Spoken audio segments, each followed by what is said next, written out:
Beam is an enterprise asset and maintenance management system that has been operating since 1998. Beam has been managing over 30 million assets, which is a testament to its reliability and effectiveness. As a comprehensive asset management system, Beam allows businesses to streamline their maintenance operations and reduce downtime. Now, let's see Beam in action.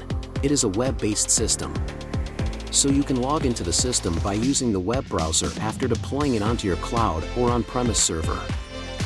After logging into the system, you can also find this dashboard on your homepage. It visualizes the data of the system into the widgets of the dashboard, and it helps you keep track and monitor the performance and KPIs of your company. So for example, we have these interactive widgets. So here we have a list of different companies.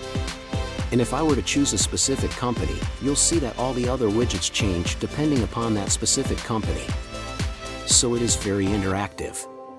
And you can customize it the way that you prefer to depending on your company's need.